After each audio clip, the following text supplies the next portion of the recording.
Okay, so we're recording now. So go ahead and take it away. I don't know if you need to share your screen or if you just want to talk, whatever your presentation is, you're up. Cool. So now I'm just gonna talk. I didn't set up a presentation. I figured I'd just talk about what the business is and what I do. So hi everybody. My name is Rafael. Joe here asked me to come on the meetup and talk a little bit about my business and what I do. So for the next 35 minutes, 45 minutes, I'll talk about what it is exactly that I do, how I started, and kind of where I'm at now and why I chose this business structure. So first I want to apologize because I have been sick. I'm kind of quarantined right now as well. So you can kind of, my voice is kind of disappearing a little bit. But anyway, so what I do is I basically run a short-term rental Airbnb business here in Orange County. What that means is we use a rental arbitrage model. So this is a little different than what the normal topics are in this meetup. We actually don't own any real estate at the moment. We use other people's real estate and other people's property to work our business model in. So the rental arbitrage model, what we do is we lease out a unit as a regular tenant would under my corporation, and then we re-rent the unit, the apartment to the home on sites like Airbnb, Vrbo, as well as we do direct bookings with travel nurses, business travelers, and then people coming through the area through our direct website as well. And networking like this as well, there's insurance companies who need people when a house is being remodeled, and that's where we come in and we provide our homes for them. So if you guys have any questions along the way, just please type them in the chat box or and then we'll try to address them or we'll do them at the end as well, okay? So a little bit about how I got started. Same thing, some of you guys joined some meetups, did some research online, bigger pockets, heard a bunch of podcasts. About 3.5 years ago, I wanted to get started in real estate investing. And I was looking more for buy and hold. And here in Orange County, as you guys know, houses, $500,000, $400,000 and up, it's pretty hard to find a property that you can cash flow in here in Orange County. You're either gonna end up negative cash flow or you're gonna end up, if you're lucky, with a couple $100, $100, $200 at best. I had about $15,000 to start, which is not a lot, not even enough for a down payment for a house here. So I was doing some research. I read a lot that you can do real estate with little or no money down. At the same time, as I was starting to do research back then, I had heard about a gentleman out in Los Angeles who was renting out 10 apartments in a small complex out there. And the guy was on Airbnb and he was driving around a Ferrari and just like living life. And it caught my attention. And, every time I travel, I stay in Airbnbs. I don't go to hotels. I don't go to, I stay in either VRBO or Airbnbs. I don't go to any hotels or anything like that, no motels. So I was curious about it. And so I started doing some research online. I ran into a gentleman whose mastermind I joined as well here in Orange County. He talked about him as well, and I decided to give it a shot. So what I did is I spoke with my brother about the company and what I was trying to do. And I took my money and he loaned me some money of his. And we decided to open up our first apartment.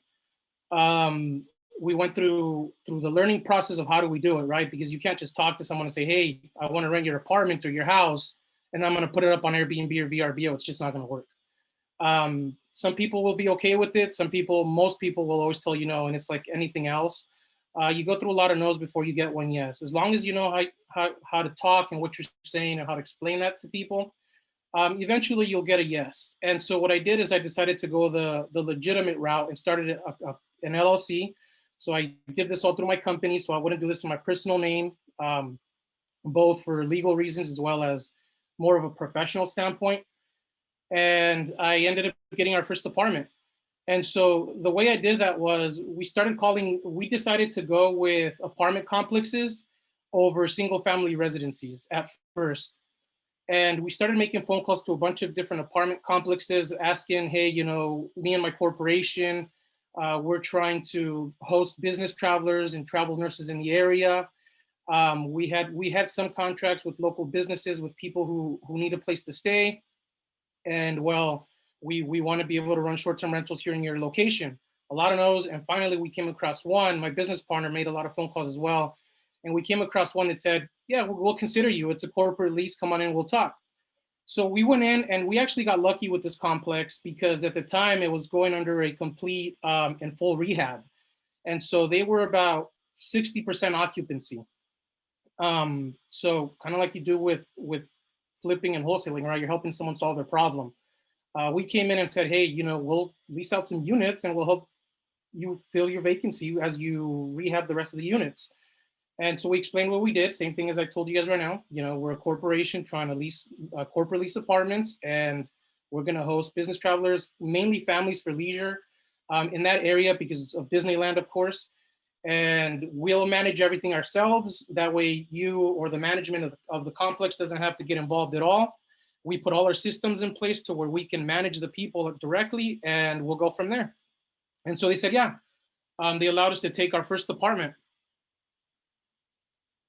Excuse me. And so we did this back in November of 2017.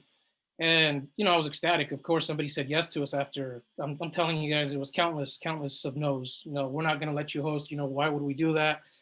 And so we started it early November. It took about 2 weeks to get up and running.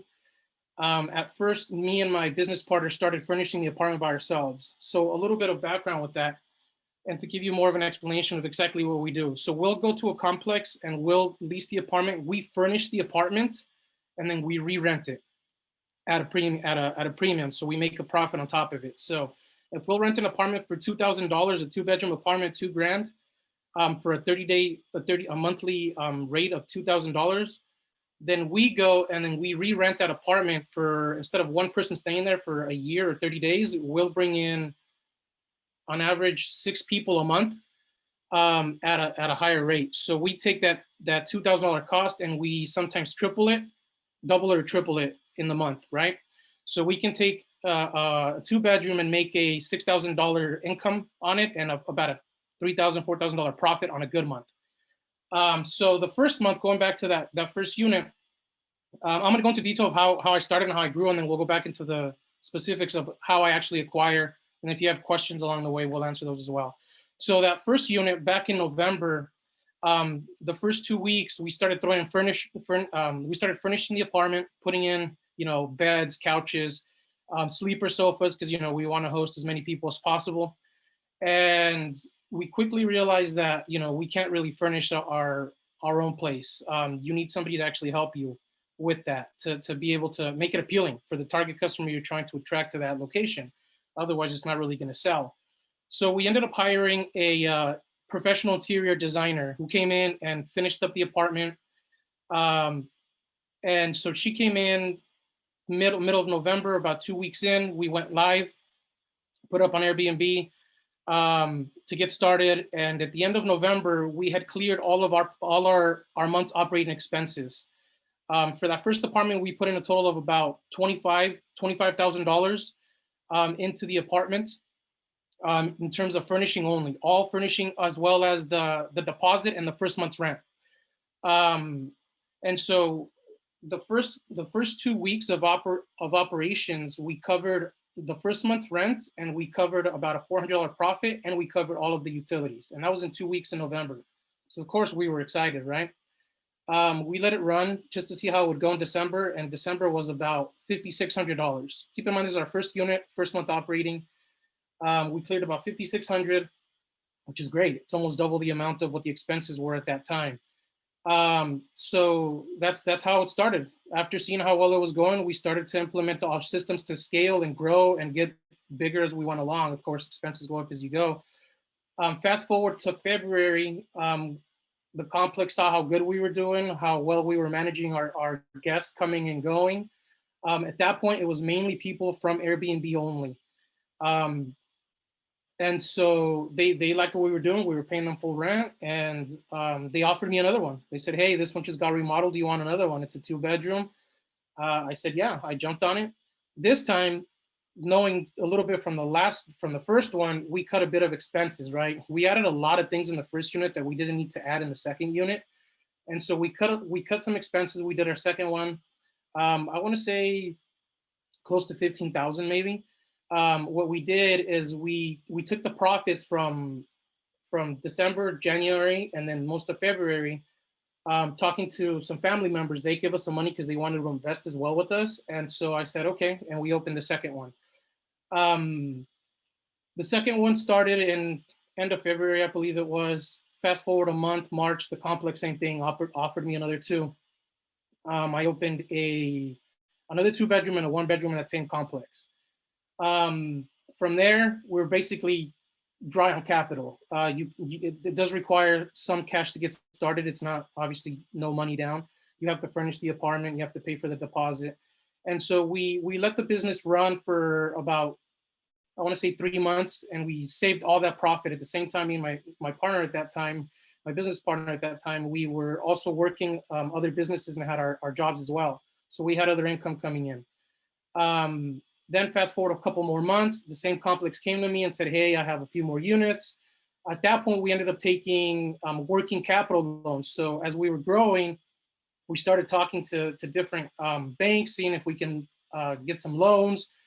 Most banks won't give you loans if you don't own the actual asset itself. And since we were doing rental arbitrage where we don't own the actual apartment complex or the residence, they won't loan you money. But then we came across a website called Cabbage, who gives working capital. They gave us I believe it was like 24 grand loan based on the numbers that we were generating for the past units. Opened up 2 units that way, 2 apartments. By the end of November 2018, we were at 9 apartments. 8 were in the same complex. 1 was in a different location at that point. We started doing different locations because you don't want to be stuck in the same area as well. And so we ended up doing a total of 5 apartments, all with family members who were interested in what we were doing. Just like I'm talking to you guys now, I was talking with them. I got excited about what we do because to me, it was a great business structure. We didn't actually have to own the property, and we can still make great cash flow off these apartments. There was a little bit of risk involved, but based on what we've seen, it was pretty much guaranteed to get your apartments rented if you were, number one, attracting the right customer. Number 2, you were in a good location and you were managing your location correctly, right? Three things. And so as I was going, about a year later, same thing, talking with a friend, he said, hey, I have some funds. I'll be happy to invest with you if you'd like to take me on. Of course, I said, and so I opened a few more. Then at that point, we had about, with his funds, I opened 2 units. We were at 11. And then we went to a new complex. This was July 2019. Same thing, still saving. We were paying ourselves very little from the business, saving all the income that we were making. At the same time, paying off the loan from that Cabbage loan. I took on another working capital loan. This time it was with PayPal. They were great. They gave me I believe another 20 grand to work with, which is, if you play it correctly, you can actually even open 2 units with that. Some of the things that we learned along the way for doing so was, we knew we were going to open more units. So to cut costs, we actually started shopping ahead of time. We would go on websites like OfferUp, Craigslist, and buy used furniture. So if I know I'm going to need a dining table and we find a dining table that fit our criteria, we would buy it, store it, and hold it ahead of time. Saved us thousands of dollars. It wasn't all new furniture. One of those things that you learn as you go along. And so middle of July, going back to July, we opened up an extra 3 units at a different complex. So now we're in 3 different locations across Orange County, and we're at 17 apartments. We reinvested all the money we were making. We were making a profit of July, and I'm going to go into some of the numbers. They're not accurate. They're not 100% accurate, but they're pretty close, just so you guys can kind of get an idea of it. But with 17 units, we were bringing in a profit of about 22 grand a month. On top of expenses. So we were basically taking that money and investing it to open 1 new unit, right? And so fast forward to November 2019, we're at 19 units. We stopped growing at that point because we wanted to kind of stabilize. We were taking on a little bit of debt. We were paying off prior loans. At that point, we kind of wanted to start paying ourselves a little bit more money as well. And then we'll get into, COVID. We're operating pretty good. The slow seasons here in Orange County are January, February, November, October. Those months are the slow months. So right now we're actually in the slow months. So we had 2 decent months. We were able to break with a little bit of profit in January and February. March was our best month. March, April, May, June, July are our best months. Come March, we were on target to do, I believe, $65,000 just at the beginning of the month, not counting the reservations coming in for that month.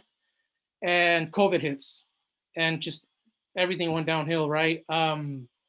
We ended up having just a substantial amount of cancellations. We ended up with a total of $17,000 profit, not even enough to cover rents. So everything just kind of crashed down. Luckily, we were doing the right thing before and saving our funds, right? We were thinking, hey, we're going to reinvest this. Instead, we ended up taking that money and paying all our rents and covering our expenses. And so the way we were able to get through COVID was we restructured our business a little bit. So instead of doing one day to 5 days to 7 days to 10-day stays, we ended up shifting to longer term stays for 30 days to 3 months at a discounted rate. We would still make a small profit at times, but it wasn't as good because we have expenses to pay at this point. When you have that many units, your expenses go up. Utilities were expensive. Some of the amenities we provide get expensive. And so we ended up working, thank God we have great relationships with our complexes that we work with and some of the property managers and the owners, that we were able to work some deals with them where they allowed us to pay a percentage of rent based on the profit that we brought in for the month and then defer some of that as a payment. And so we got through the bad months. Not that it's great now because we're still in COVID, but we've been able to stay alive through that time because we've shifted a little bit. Some of the things we did is we started actually targeting travel nurses. So we started making phone calls. We got on the phones and started basically cold calling hospitals and saying, hey, we have short-term rentals. We have corporate lease apartments that we can offer to your nurses or your doctors if they need a quarantine here in the area. And then did the same thing. I actually talked to some of the local cities here. And some of them actually reached out and said, yeah, we actually do need some of your places because some of our firefighters can't go home to their family when they're coming in contact with COVID. Police officers need a place to stay. And so that helped out a little bit. And then we started shifting more, instead of hosting families because nobody was really traveling, we were hosting more of business travelers as well. A lot of the people that were here for business couldn't leave. They couldn't leave back to where they were going because, as you guys remember, a lot of airports shut down to leave the country as well. So they needed a place to stay for 1 to 2 months. We actually just had somebody who just checked out 3 days ago who was with us since April, and it worked out great. They covered my expenses, and I was able to use some of those funds because they pay you everything up front for all those months while they were with us during this quarantine. So that's kind of how I got from where I started to where I'm at now. You guys have any questions about that as we go? Yeah, I have a question. Yeah, go ahead. So like with all these expensive, what is like the upkeep maintenance of the side of this? Like how much do you have to actually use of the money for these like maintenance? You mean like to keep the unit operating? Yes, like just as in case of furniture and just stuff like that. So it depends, right? There's two different types of costs for this. There's your startup cost and then there's your operating cost. The startup cost is the cost that you're going to use to get started only. You don't account for that during your operations. That's kind of what your return on investment will be based on what you invest into the actual unit. The second cost is the operations cost, which I think is what you're referring to, right? Yeah. So in my example, because I don't own the actual complex, the apartment or the actual home, I don't have a mortgage. I just have a rent payment, right? So I have things that I have to pay. And then we provide amenities like internet, all utilities. We provide Netflix, certain TV subscriptions, and then we provide cleanings while they're here if needed. So some of the expenses that we go through on an average would be just the rent, just those things that I mentioned. And then I aim to make a profit on a 1 bedroom of $1,200 a month, and on a 2 bedroom, $1,600 to $2,000 a month on profit during a normal month with no COVID, of course. So it's hard to give you an actual percentage or a number, but it's you must know the number that is your cost of what it's going to be when you get started. So you need to know what your rent's going to be. You need to know what your utilities are going to be on average, and that's very simple. You can, like, even if you rent an apartment, you'll know what you pay for electricity, right? it's about $100 a month on electricity, because people in Airbnbs do run the AC, like they just run it. They keep it on all day long. And so I don't have an actual number, but on average, like my break even for a 2-bedroom would be about $2,800. Does that answer your question? Yeah, that does answer my question. Yeah, so it's about $2,800, and so I try to make an extra $1,600 on top of that. And that's a great question, because those numbers are very important to know, so that you know how to price your unit on a monthly rate and a nightly rate, right? You don't want to price it lower than your break-even cost. If it's going to cost $3,000 to operate that apartment for the month, I got to be able to make $3,000 off of it. So what's my cost? $100 a night. So I don't price anything lower than $100 a night. Make sense? That makes sense. Yeah. And so that's one of the, we'll get into some of the systems that I use to do the pricing, but that's basically how you end up pricing your unit. Any other questions, guys? Thank you. Yeah, no problem. I think I have a question. Yeah, go ahead. How did you initially get the contracts or the agreements with, say, the traveling nurses at first to eventually have them come to your properties? So, good question. There's actually no contracts involved. We don't sign any contracts with anybody. People can come and go as they please. The only contract that they sign with us is when they make that initial booking with us. So if they book for 30 days, they're there for 30 days. If they leave early, it's just based on the cancellation policy. If they choose to leave early, they get a percentage back of what the reservation was. But that's about it. We don't make contracts with hospitals or anything like that. We just offer it up to them and we tell them, here's the rate, this is what the availability is. And they'll basically come to you whenever they need it. Travel nurses like to travel in pairs, from what I've noticed in my experience. And so they like 2 bedrooms, because rather than renting a 1-bedroom for, let's say, $3,000 a month, they can rent a 2-bedroom for $4,000 a month and both save that extra $1,000 each and live together. Does that make sense? That makes sense. Yeah, so there's no contract with traveler nurses. We just made phone calls and offered it. There's also websites. What's the website? I can't remember it off the top of my head right now, but we put it up on a website. It's also another booking platform, kind of like Airbnb, but it targets strictly only travel nurses in the area. So what we do is we put all our information, pictures of the apartment or the property, and then we tell them, hey, here it is, it's available, here's the monthly rate. We offer them a discount, of course, because they're travel nurses. We know that they're kind of on a budget, and we tell them what the rate is, and then they go and they put it on the platform, and then they bring the customer to us. They decide to go with us, they contact us, we make the booking, and they just stay with us. We make them sign just a rental lease agreement, and that's it. Does that make sense? Yeah, thank you. Cool. Yeah, good question. Okay, so anybody else before I keep going? What other advertisement platforms do you use besides Airbnb, Vrbo? So we've used booking.com before.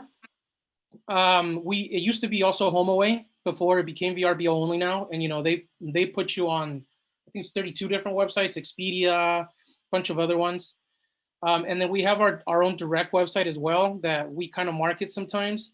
And that's mainly word of mouth.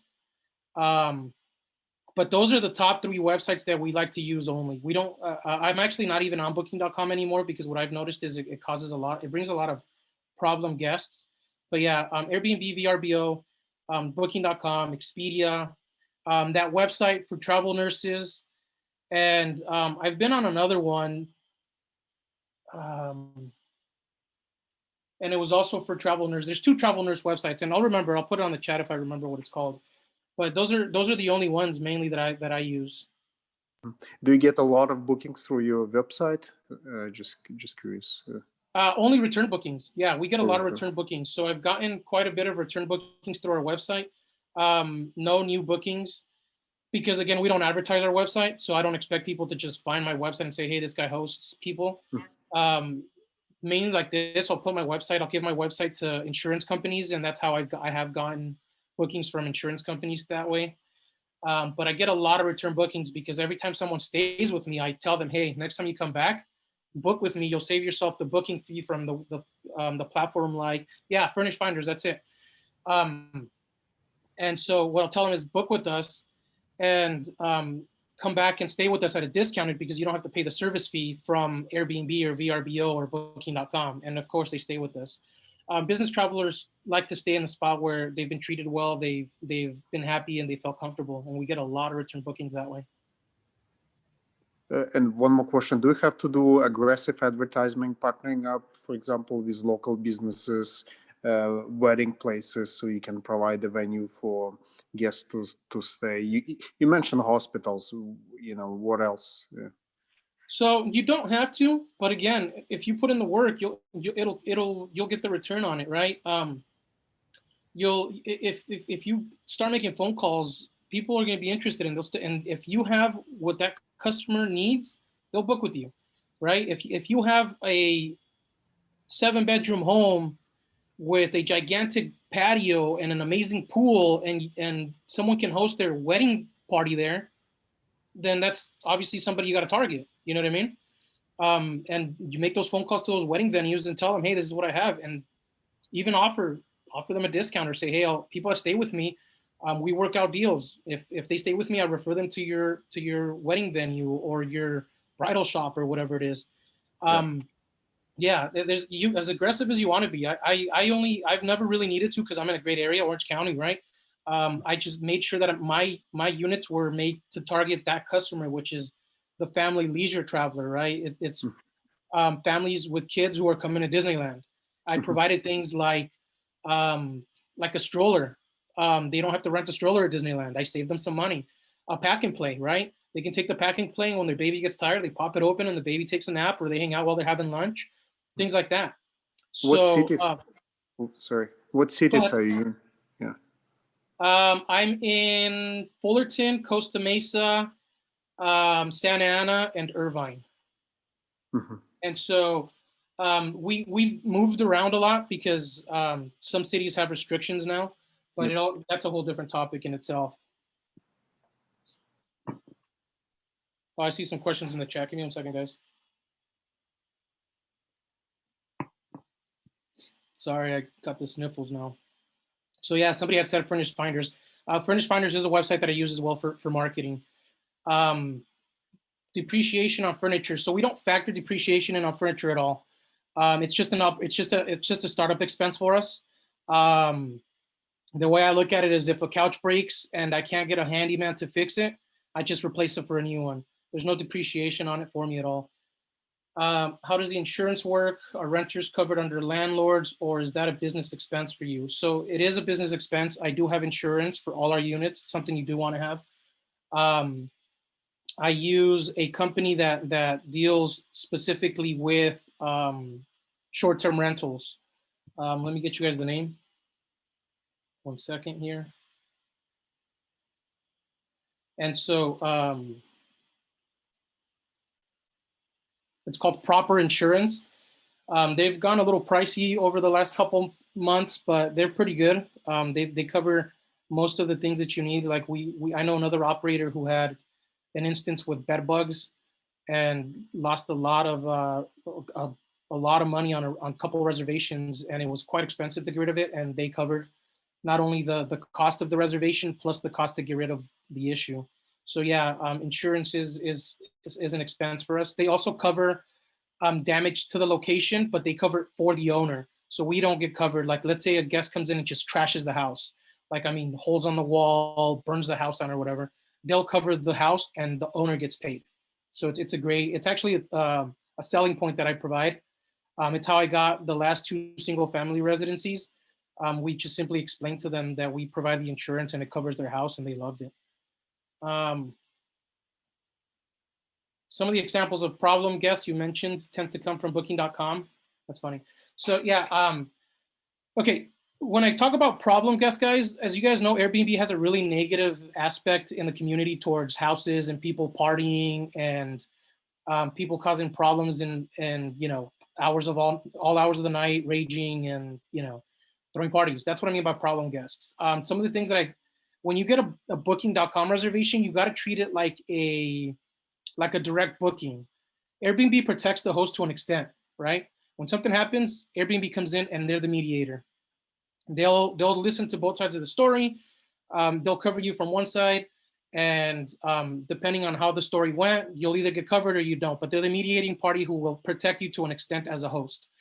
VRBO does the same thing, but only if you have a deposit in place or if your house gets fully destroyed and you actually opted into the insurance that they offer. Booking.com does no such thing. They basically just bring in the guest for you. They say, hey, here's a guy who wants to book, and they give it to you. It's up to you to make to charge his card, make sure that they show up on time, make sure to do the background check, and make sure it's the right person checking in. So all of that stuff is up to you, and you got to get a rental agreement signed by them, right? With Airbnb, you don't have to do any of that. Airbnb does it all for you.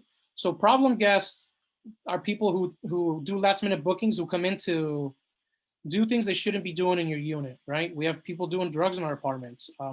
Thank God we have the systems in place to stop those things. People throwing parties, right? We have the systems in place to instantly nip it in the bud and end it. Like, we don't have to deal with that. So that's some of the problem guests that I'm talking about. Just people who are here to do things that we just don't allow in our units. Hope that answers your question. Yeah, I have someone said business type. Yeah, it's a dual partnership LLC is what I use. That's what I use right now. As I start moving forward, I'm actually structuring it a little different. So cool. Any more questions before I go into some of the smaller details of how I operate and kind of what I'm doing now? Yeah, I'm kind of. Well, he can go first. It's just pretty quick. I just want to know, where do you see yourself scaling from now? You said you're building, I think it was in 2019, you built up to 17 to 19 units.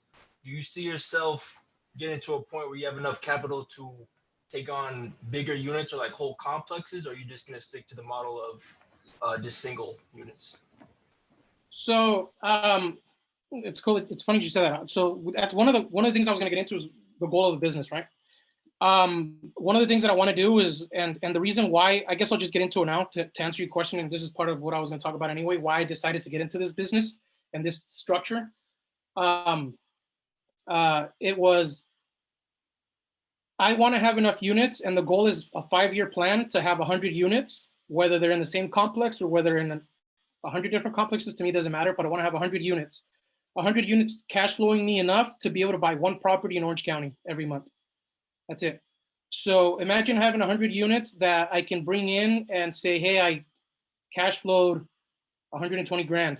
I mean, that's more than enough for a down payment on a house, which is why I started doing some networking and learning how to do fix and flips and buy and holds, because I want to start buying properties at a discounted rate. And if the numbers work, I'm going to buy and hold them, and 120 grand a month will do that for you, right? So to answer your question, the second part of your question, right now I actually have 14 units in one complex. But I also know I brought some other operators to the same building. Total, the building is 120 units, and we control 36 units of those, all for short-term rentals in the same complex. So absolutely, if there's a landlord out there who has a 200-unit complex who's willing to work with me, I'll take all 200 units, right? So yeah, does that answer your question? Yeah. So who else had a question? I think Alonso, you had a question, right? Yeah, thank you. So for your first question, this is probably one question for now. So what are some of your systems in place to stop parties and drug usage? I'll get into that in a minute. Yeah, I'll get into that in a second. I just don't want to, because if I start going all over the place, I'll lose track of what I'm going to talk about here. So, but I'll get into it in just a second. Dima, you asked, what type of property do you prefer, apartments or detached single family residencies? Me personally, I prefer apartments because they're for several reasons.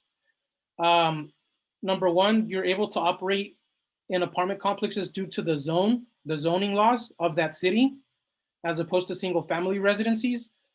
Some of the cities out there that have short-term rental laws and restrictions, a lot of it has to do with zoning. And so some of the complexes that I'm in, they just happen to be in a good zoning area where I'm able to operate without problems. Not only that, single family residencies are the ones who attract that negative negative outlook, I guess you can say, or that negative reputation towards Airbnb, right? If I put up a single family residence in a neighborhood where people just don't want people coming and going throughout the month, they'll probably complain to the city, and I just don't want to deal with that type of a headache. Not only that, the systems and processes that I have in place are more structured for apartments. So I prefer apartments. Cool. Okay, so I'm gonna go into the systems, right? And then we'll go into a little bit more of the details. So right now, my business, it's fully automated, which is how I met Joe, because I'm ready to do something else. I work an average of 3 to 5 hours a week. It's the beauty of this business. When you have everything in place, I don't really have to work that much. I have everything in place for the business to basically run itself. And I have a great team and the people in place. I have a great business partner who deals with all my day-to-day operations. She handles everything that's day-to-day. If batteries on our door locks die, she goes and replaces them. If a couch breaks, she hires a handyman to come fix it, right? Things like that. I have a cleaning team who I originally started with a family member and a friend who they took over, and now they manage all my cleanings. We use a website called Turned Over BNB, who actually emails them our cleanings every single day. So I don't even have to get involved. They just get an email and say, hey, these units need to be cleaned this day. They go and clean them. We use what's called Slack to communicate. They come in and they say, hey, this unit's been cleaned, ready to go, check in. I now have a virtual assistant who handles all of my communication with guests. So that took some time to train. I'm still training as we go. It's a work in progress, but she handles all my communication with guests, accepts reservations, declines, cancels, everything that needs to be handled on that side of guest relations.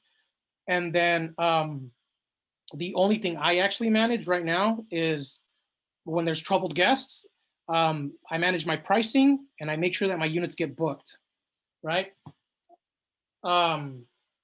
So some of the things that I use, again, Turnover BNB, that's a website that basically syncs all my calendars together and teaches and sends my cleaners my list of cleanings every single day so they know what to clean. I use a website called Smart BNB, probably one of the best tools we have out there. They're great. They manage all automation and messages. So I send all directions to guests 2 days prior, and it's step-by-step directions on how guests can find the location. Smart BNB does that all for me. I basically make a template, and they mail it to all my guests every single time. They send check-in instructions, follow-up instructions to see how they were able to check in, and then checkout instructions, and then a review request. So four different things, right? And then to answer your question, Alonzo, some of the systems I have in the unit are things like noise aware. We have Vivint security systems in some of our units, and we have Ring doorbell cameras, and we have August lock doorbells, and all we use code entry to all our units. It's all automated, right? So the way we're able to stop troubled guests with that is because noise aware, awesome tool. I don't know if you guys have ever heard of it, but what it does, it's a little device that you plug in, and it looks like a little wall charger, and you plug it in, and it doesn't record anything in the apartment. What it does is it monitors noise levels, right? So what we do is we'll put it like in the living room, and we've tested it out. It's awesome. When you have the vacuum, you can tell where the vacuum is at. When you have children yelling, you can tell when the children are yelling. If you have the TV full blast, you can tell when the TV is full blast. What it does is it can pick up how many decibels of sounds are in the room. So if there's 10 people in there and the noise starts getting out of control, it sends us an alert after a specific decibel level. And so we know, hey, there's a lot of noise. It's 10:30 p.m. Quiet hours are from 10 to 8. 10 p.m. What's going on? We check cameras and we see 6, 7 people walk in through the doorbell. We know something's going on, right? And so noise aware, awesome tool. The Ring doorbell is just that. It's a doorbell camera. We use it just to make sure that the right person checks in. We've had issues where someone books for a different person and it came back and kind of backfired on us. We've lost reservations that way because you're not allowed to let other people in, you know? We just want to make sure that the person who booked is the person who's staying with us. And then we have Vivint security system. So this is the good one when we have a lot of troubled guests and people who are doing drugs and things of that nature. We just set off the alarm. If we talk to them and we say, hey, listen, we saw 7 people come in and you guys are walking in with cigarettes or whatever is in your hand. There's a guy carrying, 2 24 packs in his hand, and now the noise monitor is going off. we sent them a nice message. Hey, can you guys please stop the noise? We have a good relationship with the neighbors. We don't want any problems. And please follow the house rules. It's that simple. They sometimes respond sorry and they end it, or they just stay quiet, which is fine. We're not one to ruin someone's vacation, but we just don't want them disturbing neighbors. We want good relationship. And so second noise is, hey, they continue the noise. Second one's a little more aggressive. Hey, listen, if this doesn't stop, we're gonna get involved and your reservation will end. Third one comes and, all right, you've had enough warnings. If it doesn't stop, security system will be set off. The authorities will show up and you will be escorted off the property. At that point, if they don't, security system gets it off. We show up, the authorities show up, and we've had people, we rent here. Well, actually, I own the property. The great thing about it is that the people can't actually squat because we have proof that they've only been there for, a couple hours or a day at max, right? 5 days, whatever it is. And so most of the time people will leave right away and we end up ending the reservation. How we get rid of people with where we've had issues with drugs, unfortunately, you can't find that out because you're not going to go in the apartment. But we've had situations where we've walked in and people are like pretty much strung out on the couch or on the bed when it's time to check out. We don't get involved with that, right? We just set the alarm off, authorities show up and they get escorted off the property. It's that simple. And so that's what Vivint does. So does that answer your question, hopefully, or help in any way? For me, you went over and beyond, so I appreciate that. Cool. Yeah, I'm glad.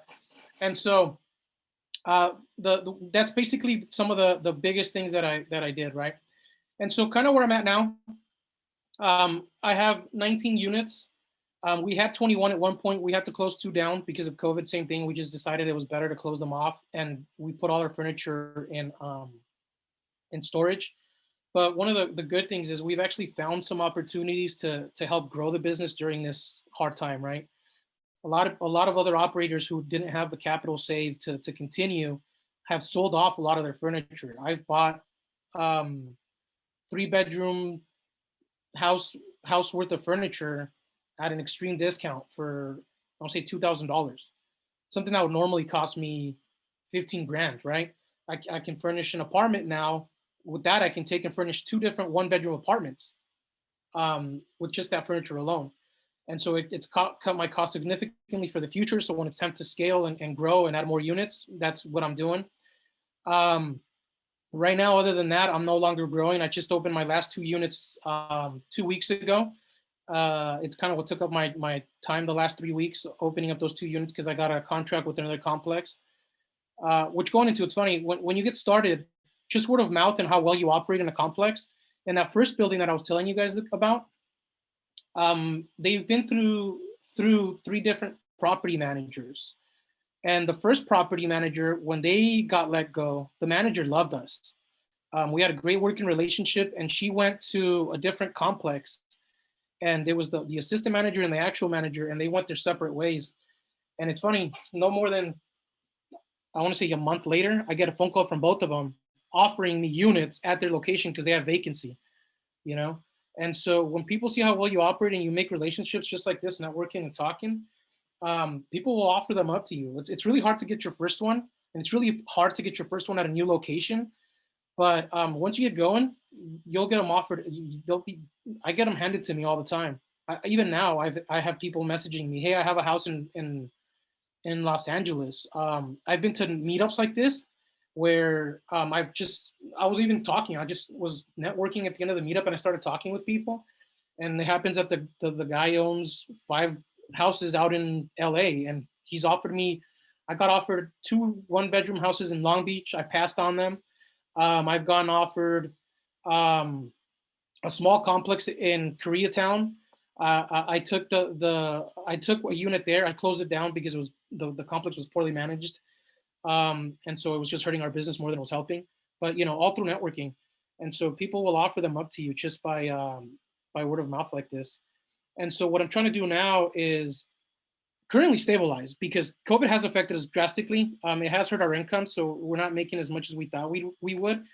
But once we get past it, we do want to scale and we do want to grow. Like I was telling you guys, the reason I decided to get into this business was because when I first started, I couldn't figure out what to do, right? I couldn't afford to buy a 3-bedroom house and make some money off of it. And I didn't want to do out-of-state investing because I didn't know what I wanted to do back then, right? I didn't know how to look at numbers and analyze deals like I do now. I didn't know how it would take and what expenses needed to come into place for a long-term tenant. So this worked out for me. I put everything in place. I learned as I went. And now the goal is to have 100 units and make enough cash flow to actually purchase these properties and eventually own multifamily and use the short-term rental structure in that multifamily. So that's basically the whole reason why I decided to get into this business. Luckily, I've had great relationships with people who have helped me grow along the way. They've gave me money to open units. They've offered me locations to open units. They've helped me in terms of setting up units, and I've returned the favor, right? My bookkeeper, she's one of my best friends. She does all my books at a greatly discounted rate. And I didn't even have to ask for that. She just offered it. And I showed her how to start the business. It took me a lot of convincing to teach her. But once she started doing my book, she saw how great we were doing and she jumped on board. She now has, I think, 5 units. And she has a full-time job, works 40 hours a week, right? She has five units that she does part-time, and she does my books part-time. And I've brought her other clients who also run short-term rentals, and she does their books on the side. Because this business requires basically no time to do, right? Once you have everything in place, don't get me wrong, it's a lot of work to get started, but once you have everything done, it gets in place. Everything goes into the right, I guess there's a time for everything. So that's basically it. That's all I really want to talk about, how I got started, what I'm doing, what I do. Hopefully, I taught you guys or not taught you guys, but was able to inspire some of you because it's very, very doable, guys, even now during COVID. But yeah, we'll get into more questions and go from there. Oh, I actually see some questions here. How long are the leases? Oh yeah, great question. Actually, I forgot to talk about that. How long are the leases that you are signing up for with the apartment complexes? So a lot of the things that people think is that when you go and try to set up one of these apartments or one of these leases with the landlord, is you got to offer them a little extra, right? Hey, why would they want to let you use their unit to do what you do? Well, we sign 1-year lease for everything. If the owner's not on board or he's not really sold on it, we do a 6-month lease, so they can try us out. We can try them out. Maybe the location doesn't work for us or we don't work out for them, but we do a 1-year lease for everything. Regular tenant for 1 year, guys. That's what we do. We're a regular 1-year tenant to these landlords. The reason why these landlords love to work with us, right? It's very simple. When's the last time a regular 2-year, 3-year term tenant deeply cleaned their house, right? Scrub their toilets, had a cleaning company come in and clean it, and actually took good care of the property? Probably the moment that you did it, the moment they moved in, maybe, I don't know. Or the moment that they're going to move out and you have to clean the entire place professionally. We clean it professionally 5 to 6 times on average a month, right?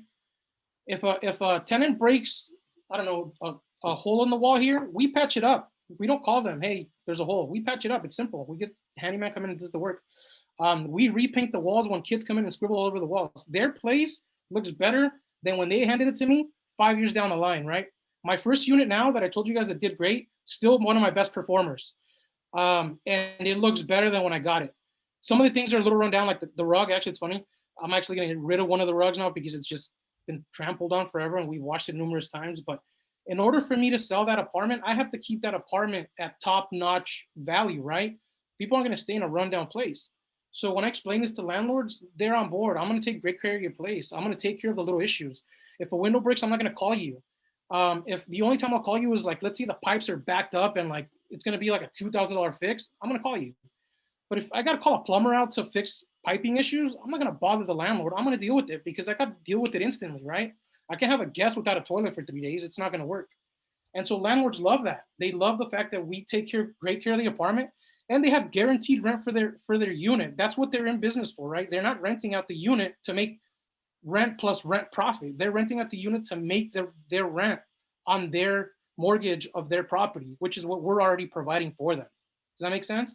So yeah, a 1-year lease is all we do. Let's see. Yeah, John. So that's exactly what I do. So it's not a dumb question. He asked if are you renting these and then subleasing, or are you purchasing?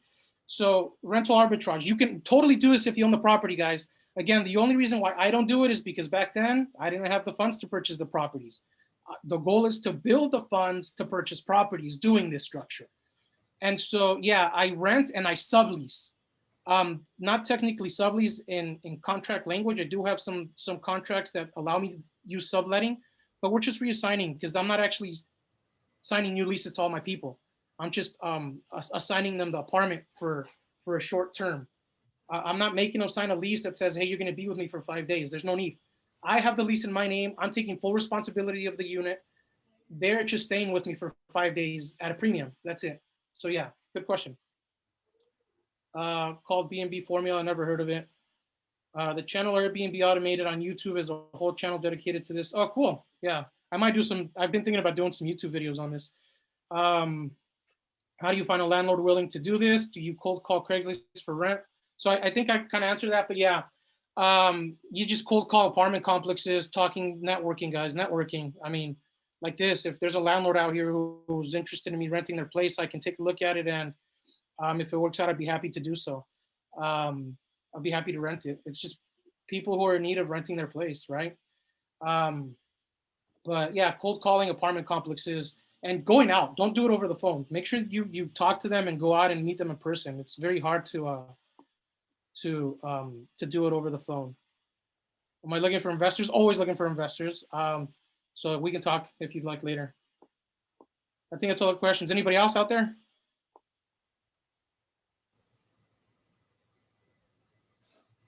Okay, best chance. Yeah, go ahead. Anything you guys got? Yeah, quick question, maybe. Are you still working your 9-to-5 job that you had mentioned earlier? No. No. So great question. Actually, this is what I do full time right now. It's a kind of a double-edged sword because I have a lot of free time on my hands. So I don't usually put that time to the best use. It's actually why I reached out to Joe the first time, because I was ready to learn something new. I want to learn flips, right? I'm learning how to do right now. Going into this part of my journey, I guess, is learning the actual parts of actual real estate investing. I want to learn how to analyze properties and deals and rehab costs, and because if I get that property at a correct number that works, and I can purchase it instead of flipping it, I can hold it with this business structure, I'll hold on to it. And so I can't start purchasing things without knowing how the business works. So yeah, that's what I'm doing now. I'm not doing 9 to 5. This is what I do full time. I'm actually learning. I've been doing a lot of not a lot because I've been busy, but I'm actually doing cold calling now as well to try to find some off market deals. Hopefully to bring to Joe so we can work on them together. And then so I can find myself. I have a lot of people right now. Like I have a couple of realtors out in LA who send me deals all the time. Some of them don't work because I kind of learned a little more how to analyze numbers myself. So I don't have to keep bugging you, Joe, with those deals sometimes. But yeah, it's what I'm doing right now. I'm focusing mainly on learning how to find investment properties. Yeah. Thank you. Yeah, no problem. Anybody else?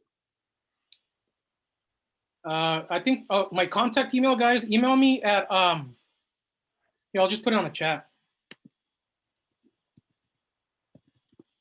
I also started an Instagram page. If you guys want to follow me on there, it's brand new, but I'm dropping tips and tricks and things like that to help new Airbnb operators kind of figure out a lot of the techniques on how to price, how to get listings up, target customers, things like that.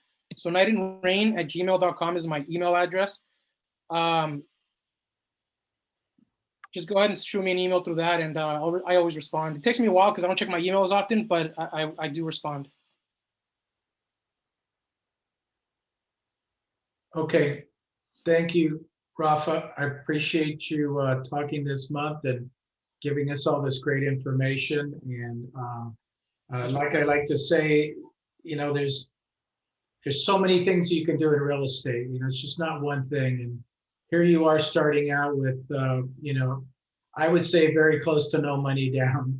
And in building a business that is creating that much for you. So that's awesome.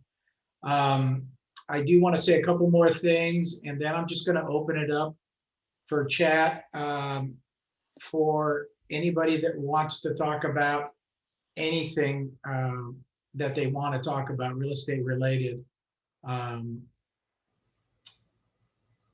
As we get into the new year, I have been mentioning that I've geared up a wholesale team of about 10 people right now, doing nothing but cold calling. And I think there'll be some more opportunities coming up January and February after we get out of this foreclosure forbearance stuff. The other thing is I noticed today that President-elect, if you want to say that, President-elect, it's hard for me to say that, sorry. But anyway, President-elect Biden is looking to offer brand new first-time homeowners a $12,000 incentive to buy a house.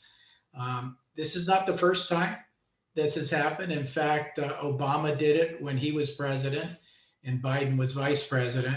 So maybe he's gone back to that playbook. But if you're looking to buy something, I would wait till after he gets in office and all these new policies come out to purchase, something and get $12,000 back.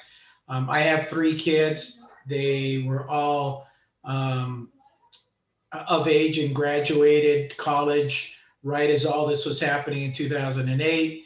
And they each bought a condominium back then. And they got actually $15,000 back then. I don't know why he went down, but they got 15. So they were very happy purchasing their first investment and then getting $15,000 back on that purchase. So as a new president-elect, I know you're going to see a lot more things of this nature coming your way. So keep track of all that stuff that's real estate related, because you'll see some opportunities out there. Okay. Does anybody have anything that they want to talk about tonight? Wow, quiet crowd. I did kind of start this business just to give you guys an idea. I just happened to have the $15,000 saved, but the other half of that money came from a credit card that my brother loaned me. Right? You guys can get started with things like that as well. Just use creative financing. You know what I mean? So. Do you ever need an attorney at any point of the process? I'm sorry, I didn't hear you. What was that? Did you ever need an attorney during any point of the process? No.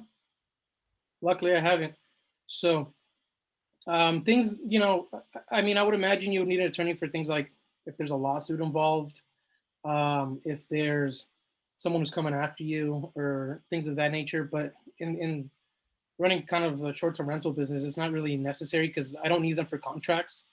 Again, I'm just signing a regular lease. That's pretty much the only thing I ever sign. I didn't need it to start my LLC. You can do it online. No, I've never needed one. Thank you. Mm-hmm. I had a quick question also. You said you're looking to flip houses, down the road. Are you strictly looking in Orange County, or are you going to be flexible with, say, a market like Riverside or San Diego, LA, or are you looking just to stay in Orange County?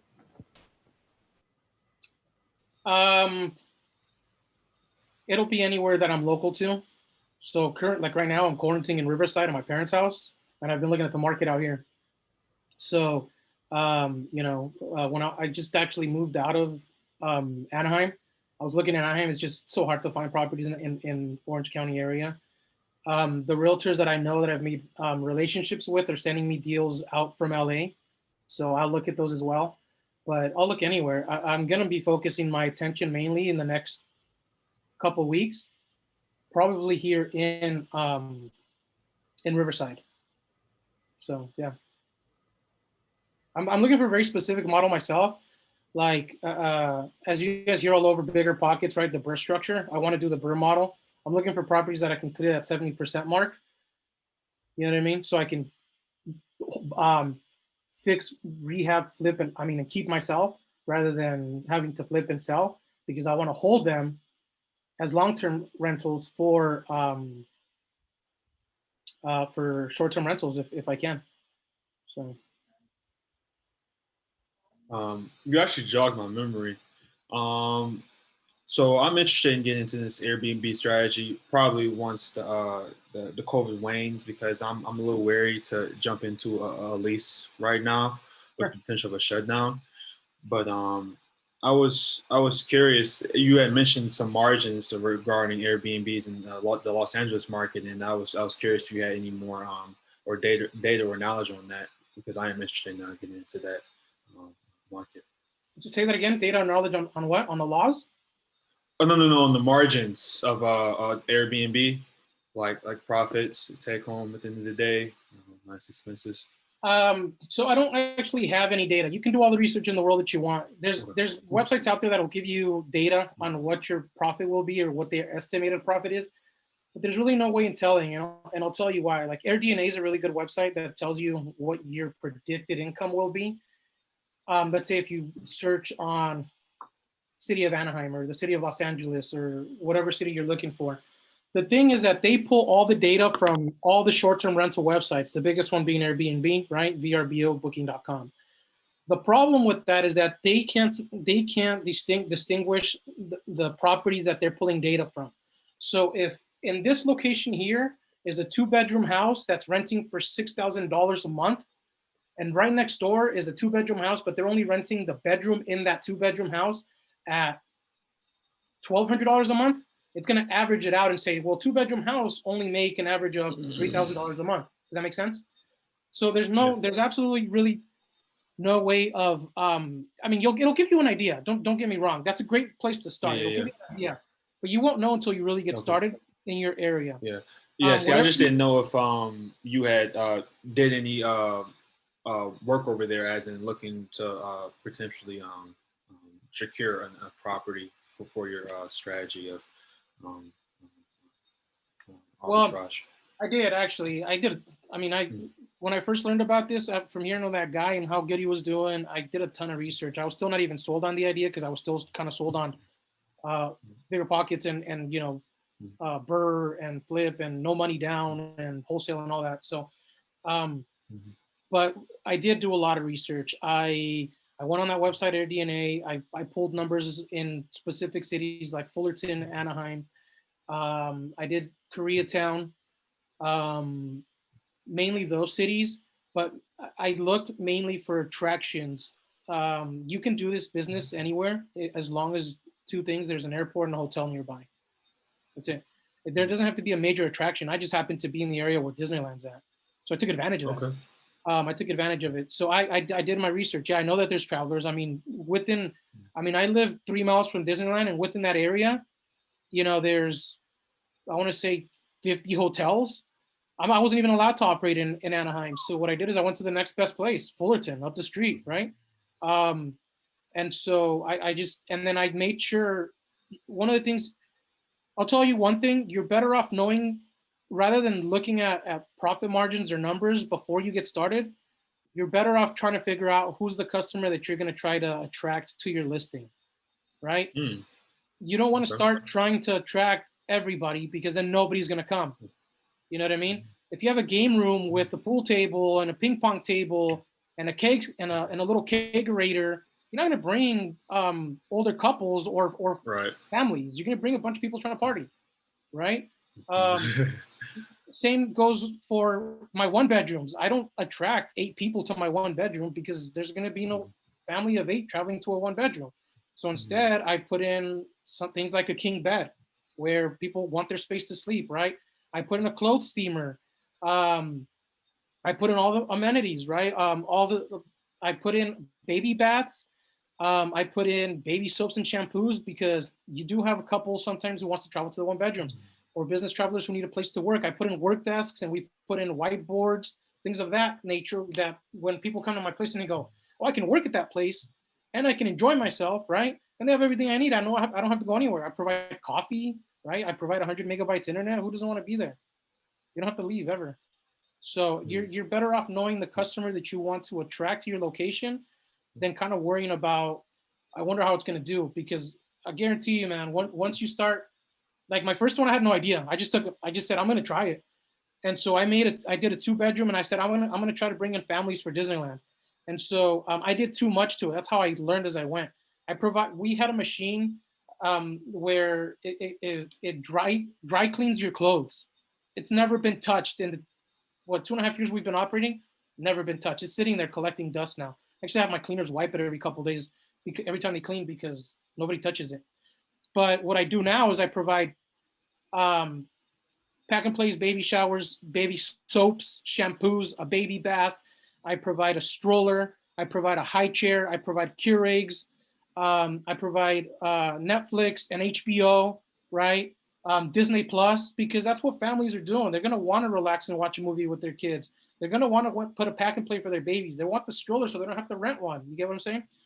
So it's who I decided to start attracting, and it's what started bringing people to my place. So I get it, and I appreciate that. That kind of gave me insight towards LA. I feel as though I may attract, if I were to do this model, pretty much travelers and sightseers who would like to see the city themselves. Absolutely. So I think structuring a property towards that type of Airbnb user would be perfect. One of the things I will tell you, yeah, and so when I had my Koreatown apartment, sorry, someone asked me what my Instagram username. I was pulling it up for you. When I had my Koreatown apartment, all I attracted, it was a studio, and all I ever attracted was couples, like just people coming to check out the city, nothing else. And I even provided like the baby bath and all that stuff at that place too, but never got any people with kids ever. It was all couples just traveling to check out the city. It sucks that I'm not there anymore. We just had a bad experience with that complex. But I'm not, that's what you will attract. One thing, make sure you guys always make sure you know what the hosting laws for short-term rentals in your city are. I know a lot of places in LA don't allow it anymore, even in the zoning areas. So you got to be careful with that. I'm going to put my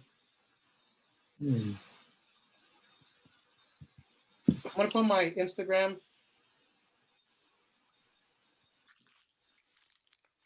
tag on the chat in case you guys want to. And I'm dropping like photos and just tips and tricks on like how to operate, things to do, how to attract your customers, things like that, just to kind of help out. Anyway, sorry, I took over again, Joe. Any other topics you want to talk about? That's fine. Yeah, a lot of things come up after you get done talking, and that's fine. Answer the questions. I noticed there was some question on Bigger Pockets. If you haven't checked it out, there is a free sign up for Bigger Pockets, and it's just a group of investors all over the U.S. In fact, they're actually all over the world right now. Great resources there, and they do have a paid version. And then if you want to become a premium user like I am, then you pay a lot more. But I found it a great resource, and that's really kind of the way that I meet investors here in Orange County. So I would check that out. If you want to meet with me, either in person or online on Zoom again, and talk specifically about what it is that you're thinking about doing or want to do, there's my calendar. You can book something there. And again, we were doing okay until last week, and now they shut the restaurants down again on me. And so we can only eat outside at certain restaurants. I'll have to check my calendar. Marty and I went out to lunch, I think it was a couple of weeks ago. Rafael is taking me out to lunch. And there's several other people here, just basically to pick my brain. You can come to my office and meet with me there, depending on, what your COVID philosophy is. but I can do all this online as well. So if you don't feel comfortable doing that, then we can just definitely stay online. Okay. Any other questions? Actually, Yeah. Jesse asked a question on here. He said, do you plan on doing this Airbnb short-term rental strategy in Riverside or other areas besides Anaheim? Yeah, absolutely. I actually did want to do it in Riverside, Jesse. I just stopped because COVID hit. So I'm kind of waiting out just to kind of see how it goes. I'm basically just running the ones I have right now. I'm not going to add any more until this whole thing hopefully blows over. But yeah, Riverside's somewhere I want to go to. You can attract college students out here. Obviously, there's no school right now, but you know, people need to travel for their kids' graduations. Students who need a place to stay while they're here. I've had that as well.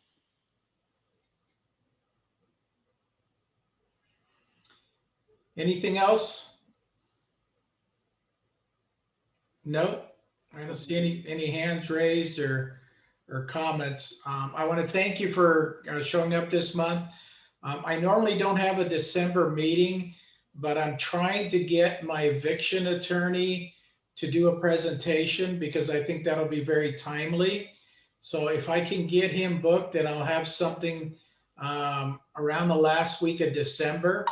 But if not, then I'll just let everybody know that you know, we're not going to have a meeting in December. If it was face to face, I definitely would not have a meeting. Kind of too close to Christmas, but you know, Thanksgiving is all messed up this year, and I'm sure Christmas is going to be the same, all messed up. So, anyways, again, thank you for coming. I appreciate it. I will finish recording this and I'll send it out to everybody in case you missed something here. You can go back under the recording and listen to it again. Okay. Okay. Thank you. Talk to you guys later.